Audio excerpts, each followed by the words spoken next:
dati na hindi nakakalakad. Pinusan-pusan lang kasi hindi talaga nakakatayo ba. Konti-konti. Wow, kasi mandala to sa opisina. So ngayon, 3 days lang in-applyan ng Permax. Ayan, nakakatayo na. Ginamit nito. Ito yung ginagamit niya.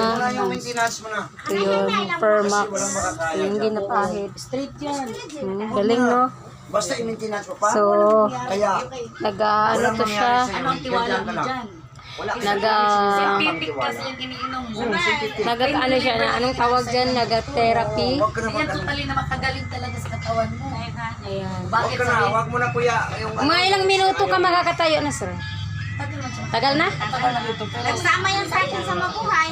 Oh, so makakalakad na, hindi pa? Makakalakad na rin. Makakapunta na na siya. Kalakad ako pero ano, hindi pa.